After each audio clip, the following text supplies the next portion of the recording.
Hi, today from Keyless Entry Remote, I'm going to show you how to replace a key fob battery.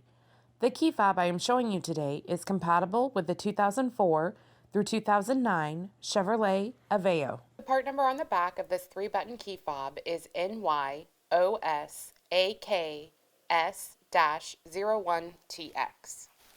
To open this key fob, you'll first need a small Phillips screwdriver. You'll need to unscrew the small screw in the back of the key fob. Once you have that out, you'll want to change to a Phillips head screwdriver and insert the screwdriver right there by the key and twist.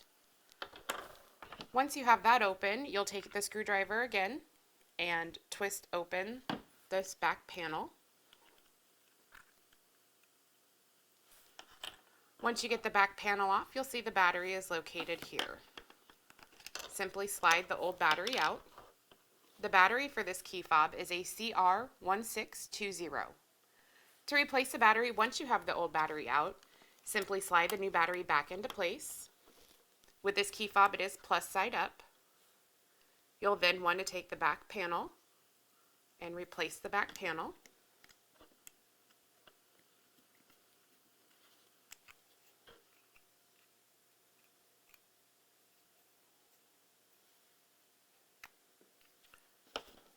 Once you have the back panel replaced, you'll want to tighten it back down. At that point, you can snap the key fob together. And then your last step is to replace the screw.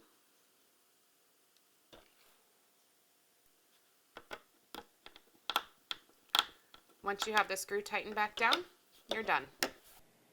If you need to order a replacement battery or an actual key fob remote, click on the link in the description below or visit our website at keylessentryremotefob.com or call us at 402-671-5100. Again, you can click on the link in the description below or you can visit our website at keylessentryremotefob.com or call us at 402-671-5100.